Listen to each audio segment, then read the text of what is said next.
ఇంత ఐస్ ముక్కని 6 నిమిషం అరచేతిలో పెట్టుకోలేని మీరెక్కడా? అనుదినం అనంత హిమగిరుల్ని ఎదురెళ్ళి ఢీకొట్టే మేమెక్కడా? Both are not same.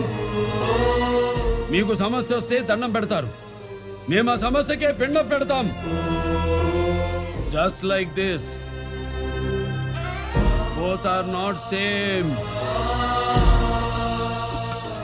మనిషి మనుగడ కోసం మేము స్మరించేది మంత్రం, ఆ మనుగడికే ప్రమాదం వస్తే మేము చేసేది యుద్ధం. దారుణమైన యుద్ధం.